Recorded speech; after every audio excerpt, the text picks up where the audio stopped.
Hello hello hello hello hello hello.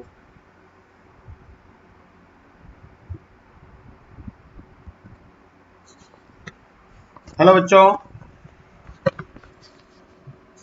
देखिए हम लोग डिस्कस कर रहे थे काइनेमेटिक्स को, है ना। और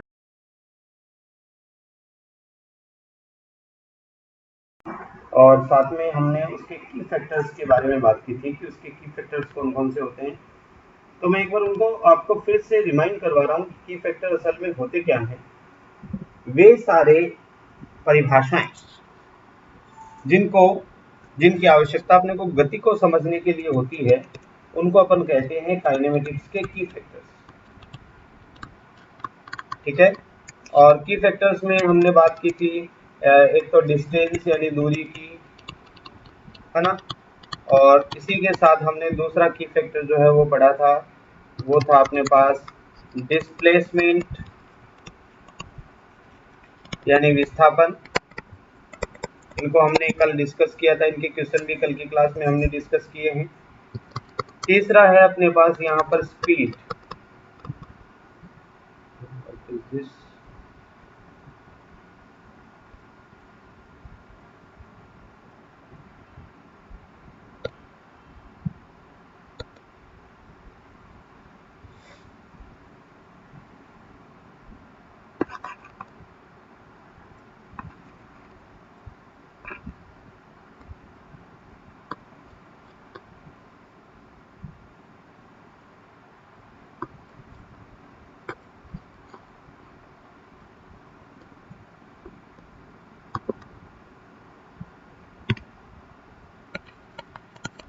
तीसरा पॉइंट था बेटा स्पीड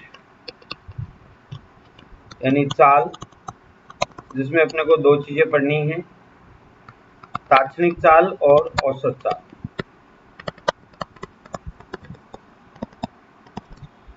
चौथी चीज इसमें अपन पढ़ेंगे वेग यानी वेलोसिटी। इसमें भी अपन दो चीजें पढ़ेंगे, ताक्षणिक वेग और औसत वेग। और इसमें पांचवा जो की फैक्टर था वो अपने पास था त्वरण या एक्सीलरेशन। और इसमें भी अपन दो डाटा पढ़ेंगे, ताक्षणिक त्वरण का डाटा पढ़ेंगे और एक औसत त्वरण का डाटा पढ़ेंगे। अब आज की क्लास की कहानी अपन शुरू करते हैं। चाल और वेग इन दोनों को अपन पढ़ेंगे। इन दोनों में जैसे इन दोनों को अपन एक साथ पढ़ा था, वैसे चाल और वेग को भी एक साथ पढ़ेंगे। दोनों में अंतर इतना ही है कि चाल में दिशा शामिल नहीं है और वेग में दिशा शामिल है ना। बेसिक अंतर इतना ही है, बाकी अपन डिटेल में भी पढ़ेंगे। तो चलिए, टॉपिक की हेडिंग हो गई अपने पास speed and velocity. Speed and velocity की फैक्टर थर्ड यानी स्पीड की अपन बात करते हैं।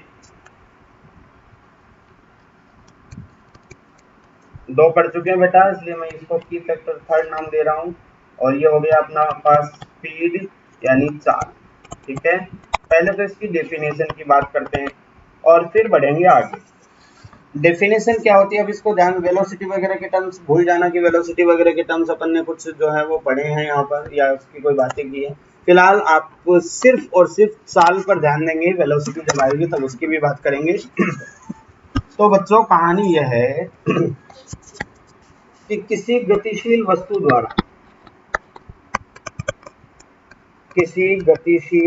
द्वारा कुल तय लंबाई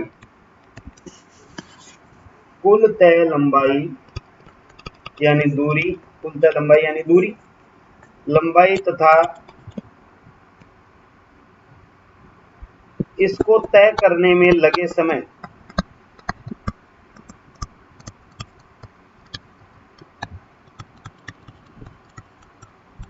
इसको तय करने में लगे समय के अनुपात को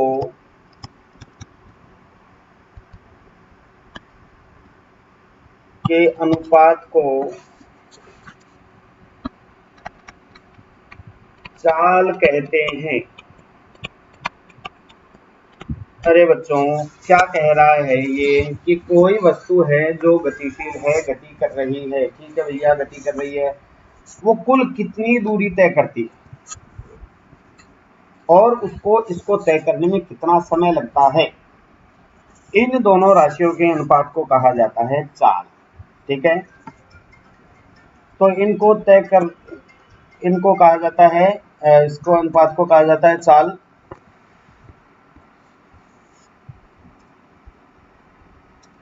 तो बच्चों, चाल की जो कहानी है, देखो इसका फॉर्मूला लिखते हैं।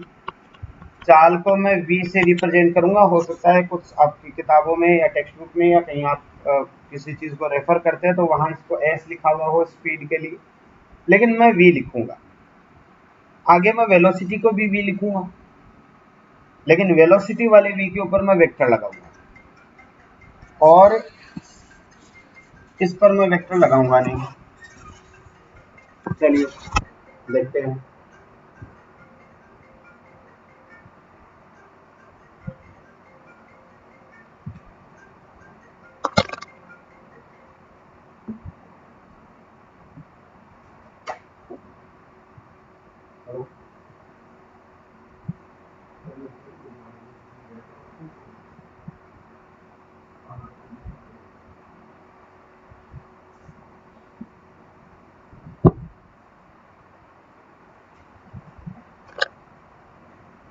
हाँ तो बच्चों, कहानी समझ में आई आपको?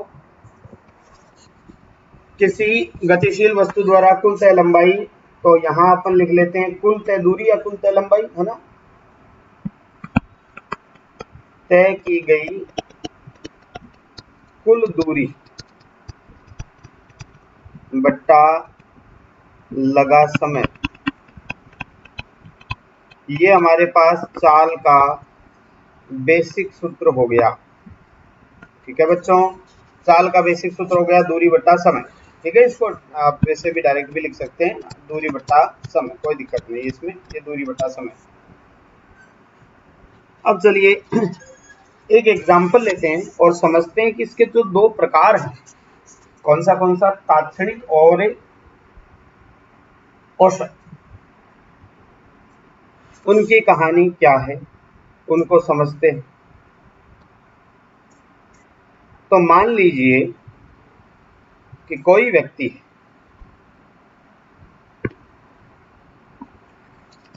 जिसको आपके यहाँ चूरू से तारानगर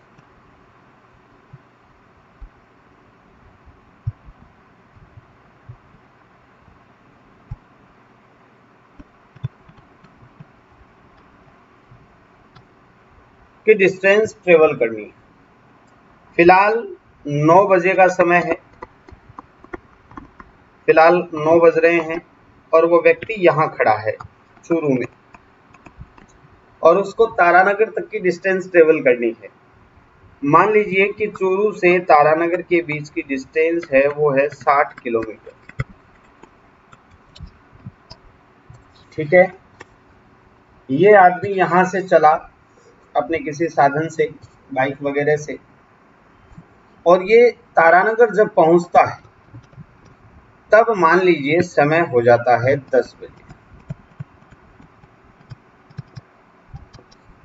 समझ में आया एग्जाम्पल क्या है? एक व्यक्ति चूरू से तारानगर की डिस्टेंस को कवर करने के लिए चला था। चूरू से तारानगर के बीच की डिस्टेंस यानी जो दूरी थी वो 60 किलोमीटर थी।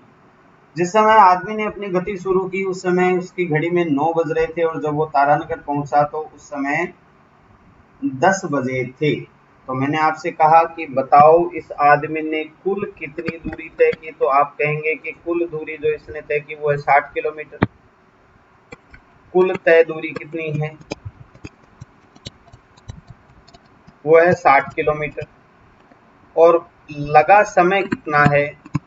इसको 1 घंटा लगा है, 1 आवर लगा है, 1 घंटा लगा है। समझ में आई बात?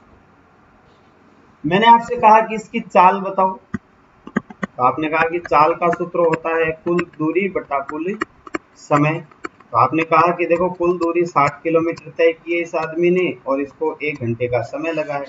तो इसकी जो चाल हो गई वो हो गई 60 किलोमीटर प्रति घंटा। ये इस आदमी की चाल हो गई। लेकिन लेकिन लेकिन ध्यान से समझिए, इस चाल को ज्ञात करने के लिए आपको 1 घंटे का समय अंतराल दिया हुआ है। क्या दिया हुआ है आपको? 1 घंटे का समय अंतराल दिया हुआ है। भाई साहब, 1 घंटे का समय अंतराल मतलब आपने ये जो चाल ज्ञात की है एक निश्चित अंतराल में ज्ञात की है।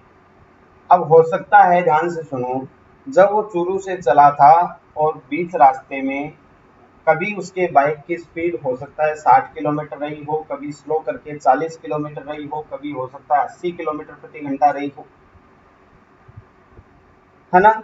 तो अलग अलग उसने हो सकता है बाइक कहीं धीरे चलाई हो, बाइक कहीं तेज चलाई हो, लेकिन उसकी गणना हमने नहीं की है।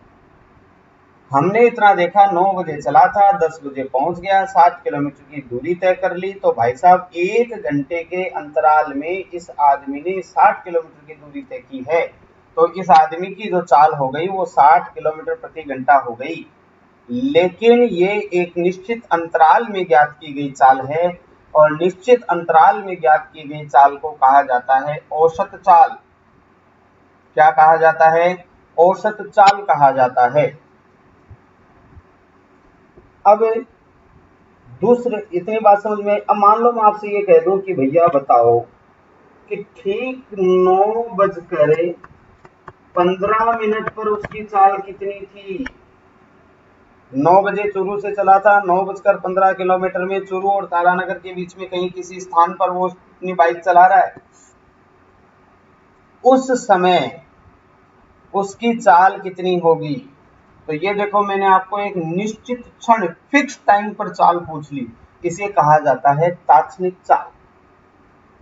समझ में आई कहानी? क्या कहा? यदि एक निश्चित समयांतराल में चाल कैलकुलेट की जाए तो वो होती है औसत चाल, और एक निश्चित क्षण पर चाल कैलकुलेट की जाए तो वो होती है तात्क्षणिक चाल। चूरू से 9 बजे चला था, तारानगर 10 बजे पहुंच गया। 1 घंटे की जो चाल आपने ज्ञात की है 60 किलोमीटर प्रति घंटा, ये इसकी औसत चाल है। अब मैंने आपसे दूसरा क्वेश्चन पूछ लिया कि बताओ फिक्स 9:15 पर वो उसकी चाल कितनी होगी। तो मैंने आपसे एक निश्चित क्षण में चाल पूछी है, तो ये चाल कहलाएगी तात्क्षणिक चाल। तो पहले अपन इन दोनों की डेफिनेशन लिखते हैं, फिर आगे जाते हैं। चाल की डेफिनेशन होगी। अभी चाल के दो जो डाटा अपने को पढ़ने हैं उनकी डेफिनेशन लिखते हैं, फिर एक को समझ लिया, दूसरे को अभी अपन समझेंगे। तो पहला तो है अपने पास बच्चों औसत चाल। इसकी डेफिनेशन क्या हो जाएगी? किसी निश्चित समयांतराल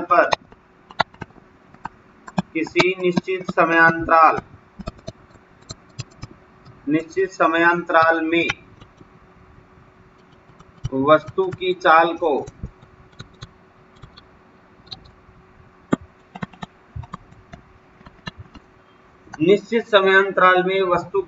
को औसत चाल कहते हैं। क्या कहते हैं? औसत चाल कहते हैं। बेसिक सूत्र तो वही है, दूरी बटा समय, लेकिन इसको मैथमेटिकली लिखने का तरीका और सीख लेते हैं। मान लीजिए यहां से यहां तक का जो दूरी है वो डेल्टा एक्स है। डेल्टा एक्स का मतलब एक्स में परिवर्तन, यानी कहां से कहां तक चला, दूरी कितनी तय की गई। परिवर्तन को डेल्टा से दिखाते हैं फिजिक्स में।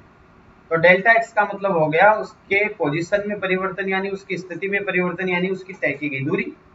भाई इसके लिए आपको ये पॉइंट दिया जाएगा, शुरुआत वाला और लास्ट वाला पॉइंट दिया जाएगा, उन दोनों के बीच की दूरी को डेल्टा एक्स से लिख देते हैं, और जो समय लगा उसको लिख देते हैं डेल्टा टी से। समझ में आई कहानी? तो यही सूत्र है, सूत्र तो यही है, ये वाला ही, इसी को मैं अब इस फॉर्मेट में लिख रहा हूँ। यदि आपको औसत चाल ज्ञात करनी हो, जिसको लिखते हैं वी एवरेज से, वी का मतलब चाल, वेक्टर नहीं लगाया, वेक्टर लगाता तो वेग हो जाता, वेक्टर नहीं लगाया तो ये चाल है। वी एवरेज यानी औसत चाल की बात कर रहा है। सूत्र तो बेसिक वही है, कौन सा? वही, दूरी बट्टा समय, और इसी को मैं कह रहा हूं कि दूरी का मतलब डेल्टा एक्स और समय का मतलब डेल्टा टी। एक्स में कितना चेंज आया और टी में कितना चेंज आया, तो ये औसत दूरी का सूत्र हो गया। ऊपर वाले एग्जांपल के हिसाब से 60 किलोमीटर उसके डेल्टा एक्स का मान था और डेल्टा टी का मान था 1 घंटा, तो अपन ने 60/1 किया, 60 किलोमीटर प्रति घंटा उसकी औसत चाल निकाल ली। औसत चाल समझ में आ गई बात?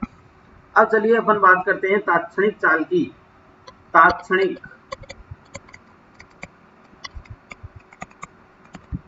वो तो समय अंतराल में थी, 1 घंटे का समय अंतराल, आधे घंटे का समय अंतराल, 15 मिनट का समय अंतराल, वो तो समय का अंतराल में थी, उसके लिए तो आपको बाकायदा समय का अंतराल मिलेगा।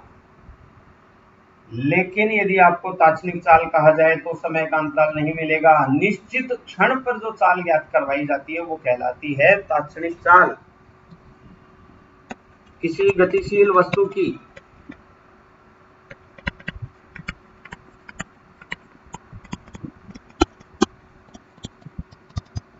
एक निश्चित क्षण पर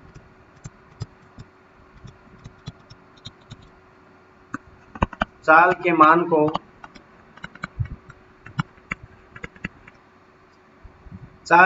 को तात्क्षणिक चाल कहते हैं।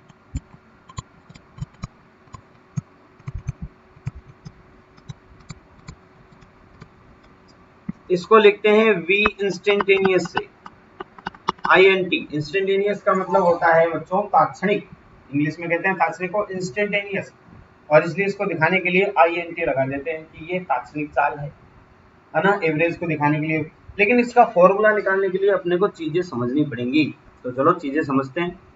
वही एग्जांपल दोबारा से लेते हैं। वो आदमी था, 9 बजे चूरू था और तारानगर जा रहा था। जब चूरू में था तो उस समय 9 बजे का समय था, और जब तारानगर पहुंचा तो उस समय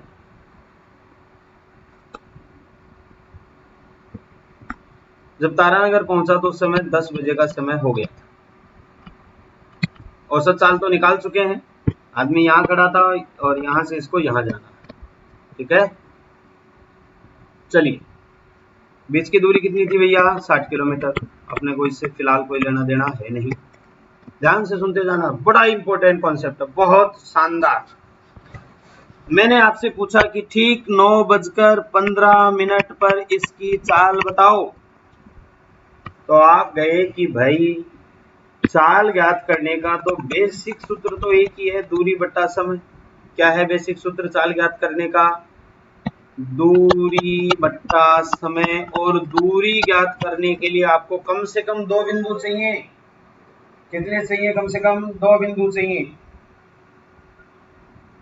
कम से कम कितने बिंदु चाहिए? 2। अरे दूरी कैसे निकालोगे? 2 बिंदु, जैसे ऊपर वाले में था चूरू तारानगर के बीच की दूरी निकली 60 किलोमीटर औसत वाले में, है ना। अब वो ठीक 9:15 का ठहरा है, उसके पहले वो कहाँ था इसकी कोई चर्चा नहीं है, इसके जस्ट बाद में वो कहाँ जाएगा इसकी कोई चर्चा नहीं है। ठीक 9:15 पर जहां भी है वहां उसके चाल बता दो। आपने इसे क्वेश्चन ये पूछा होगा। तो बेसिकली कहानी ये है बच्चों कि भाई हम ये कह रहे हैं कि 9:15 पर इसकी जो चाल ज्ञात करनी है उसके लिए आपको दूरी तो चाहिए, और दूरी के लिए आपको कम से कम 2 बिंदु चाहिए, लेकिन इसने तो दे ही नहीं रखे। तो इसके लिए फिजिक्स में क्या किया जाता है कि भाई एक पॉइंट, एक काम करो, आप इसके जस्ट थोड़ा सा पीछे ले लो, है ना, इसके जस्ट थोड़ा सा पीछे ले लो, और एक पॉइंट इसके जस्ट थोड़ा सा बाद में ले लो, और इसकी दूरी को जो है वो डेल्टा एक्स नाम दे दो, और इसका जो टाइम है उसको डेल्टा टी नाम दे दो। तो हमने कह दिया कि ठीक है भाई, चलो करते हैं। वी इंस्टेंटेनियस लगाया, हमने लिखाया delta X upon delta T, उसके आगे और पीछे के 2 पॉइंट ले लिए, क्योंकि 2 बिंदुओं में ना तो काम होगा ही नहीं। लेकिन शर्त ये है, अब सुनो, मान लो ये जो बिंदु आपने लिया है इस पर उसका टाइम था 9:13, और ये जो बिंदु लिया है इस पर इसका टाइम था 9:14। यदि मैं 9:16, 13 से 16 मान लेते हैं। उसके ठीक पीछे वाला पॉइंट आपने 9:13 वाला लिया है, और ठीक आगे वाला पॉइंट 9:16 का लिया है। यदि मैं ऐसा ही ले लूं तो आप कहोगे कि साहब ये तो 3 मिनट का समय अंतराल हो गया, और समय अंतराल होते ही ये तो औसत वेग आ गया उन 3 मिनट का। तो पहले वाला तो 1 घंटे का निकाला था औसत वेग। अब यदि दोबारा से समझो, मैंने क्या कहा, मैंने कहा 9:15 पर इसका वेग, आपको इसकी चाल निकालनी है, ठीक है। चाल के लिए आपको दूरी चाहिए, और दूरी के लिए आपको कम से कम 2 बिंदु चाहिए। आपके पास 2 बिंदु थे ही नहीं, क्योंकि 9:15 पर तो वो एक ही बिंदु पे रह सकता है, 2 पे तो रह नहीं सकता, तो 2 बिंदु कहां से लाएंगे? तो ऐसी स्थिति में हम कहेंगे कि एक पॉइंट इसके ठीक पीछे ले लो, बहुत नजदीक है, और एक पॉइंट इसके ठीक आगे ले लो, वो भी इसके बहुत नजदीक है। उदाहरण के तौर पे मैंने बताया कि जो पिछले वाला पॉइंट आपने लिया उस समय समय रहा होगा 9:13 और आगे वाला जो पॉइंट लिया आपने वो समय रहा होगा 9:16। उदाहरण के तौर पर यदि मैं इसको ऐसा का ऐसा ज्ञात कर दूं तो आप कहोगे कि साहब 9:13 से 9:16 के बीच का निकाल लिया आपने, तो यानी आपने 3 मिनट के समय अंतराल में निकाल लिया और जहां समय का अंतराल आ गया वहां पर औसत वेग हो जाएगा, तात्क्षणिक तो हुआ ही नहीं। तो इसको अपन पहले पढ़ चुके हैं, हम क्या कहेंगे कि ठीक है आपने ये दो बिंदु आपको मानने पड़े, आपकी मजबूरी थी, लेकिन आप इन दोनों पॉइंट के बीच का समय अंतराल बहुत कम लेंगे, लिमिट टेंड्स टू 0, इतना कम लेंगे कि ये अंतराल ना कहलाया जाए, बहुत ज्यादा कम, जिसको हम अंतराल नहीं कह सकते, micro second, nano second. Delta T जो आपने ये बनाया है ना, ये देखो यहाँ से यहाँ तक का ये पार्ट, ये इतना ज्यादा छोटा होना चाहिए कि इसको अपन कह सकते हैं कि ये 0 की ओर अग्रसर हो रहा, मतलब इतना ज्यादा छोटा है कि ये लगभग 0 है, माइक्रो सेकेंड, नैनो सेकेंड का पार्ट है। ये क्यों लिखा समझ में आया? क्योंकि आप अंतराल तो बना ही नहीं सकते, अंतराल होती है एवरेज हो जाएगा, है ना। तो अब कहानी हो गई कि भाई limit delta X tends to 0 delta X upon delta T, आपको याद हो तो ये वाला कॉन्सेप्ट जो है वो अपन ने अवकलन में पढ़ा था, ये अवकलन बन जाएगा। तो वी इंस्टेंटेनियस की जो फॉर्मूला आएगा वो आएगा dx अपॉन dt। अब आपको ये बात यदि समझ में नहीं आई हो कि जो अंतराल अपने को बहुत छोटा लेना पड़ेगा, क्योंकि बड़ा अंतराल होते ही समय अंतराल कहलाएगा, समय अंतराल कहता है औसत वेग उसको कहना पड़ेगा, लेकिन हमें तो तात्क्षणिक चाहिए, तो हमें 2 पॉइंट लेने हैं, ये हमारी मजबूरी है, लेकिन इतने नजदीक लेंगे कि उसका जो समय का अंतराल है वो इतना कम होगा कि वो लगभग 0 कहा जाएगा। इतना छोटा अंतराल लिया जा रहा है, और इतना छोटा अंतराल लिया जा रहा है, तो उसके लिए हमने मैथमेटिकल तरीका क्या लिया, limit delta T tends to 0, मतलब डेल्टा टी बहुत छोटा है भाई साहब और डेल्टा टी बहुत छोटा है, तो ये जो फॉर्मेट है इसी फॉर्मेट को अपन अवकलन कहते हैं। तो ये मैंने आपको अवकलन वाले में बताया था कि अवकलन में बदल जाएगा, तो अवकलन में बदल जाएगा तो उसको अपन ने लिख लिया delta X upon delta T. बात समझ में आई? तो ये कहानी हुई बच्चों औसत वेग और तात्क्षणिक वेग की। अब ध्यान से सुनो, पूरा दोबारा से समझ लो। चाल का बात हो गई कि कुल दूरी बटा कुल समय, इसके 2 प्रकार होते हैं, कौन कौन से? औसत वेग, औसत वेग के लिए आप delta X upon delta T लिखेंगे, जहां डेल्टा एक्स दोनों बिंदुओं के बीच की दूरी और डेल्टा टी दोनों बिंदुओं के बीच का समय। और तात्क्षणिक चाल के लिए आप निकालेंगे dx अपॉन dt। यदि ये बीच वाली कहानी आपको समझ में आई है तो अच्छी बात है, ये वाली, और यदि नहीं आई है तो आप इसका फॉर्मूला डायरेक्ट याद रखेंगे कि तात्क्षणिक चाल का सूत्र क्या होता है भैया, dx अपॉन dt होता है। समझ में आई कहानी? तात्क्षणिक चाल का क्या सूत्र हो जाएगा, dx अपॉन dt हो जाएगा। क्लियर है? तो ये सारी कहानी है बच्चों औसत वेग की। अब कहानी है, अपन बात करेंगे, सॉरी, औसत चाल की कहानी ये सब अपन ने पढ़ी है। अब अपन पढ़ेंगे औसत वेग की कहानी पढ़ेंगे। किसकी पढ़ेंगे? औसत वेग। ये तीसरा अपना डाटा हो गया। अब अपन कहानी पढ़ेंगे औसत वेग की कहानी पढ़ेंगे, सॉरी वेग की कहानी पढ़ेंगे, उसमें भी दोनों पार्ट पढ़ेंगे, तात्क्षणिक वेग भी पढ़ेंगे। अच्छा, ये अब मैं बार बार आपको ये तात्क्षणिक वाला डेल्टा टी वगैरह निकाल के आपको नहीं दिखाऊंगा, है ना। क्यों नहीं दिखाऊंगा?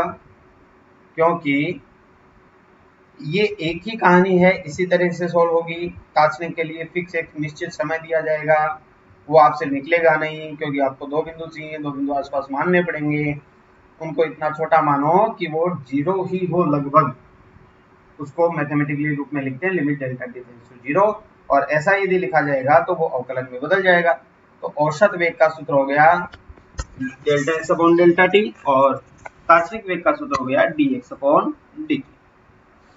क्लियर है बच्चों? तो आज की कहानी में हम जो है वो यहीं तक पढ़ेंगे, औसत वेग ही आज अपन पढ़ेंगे।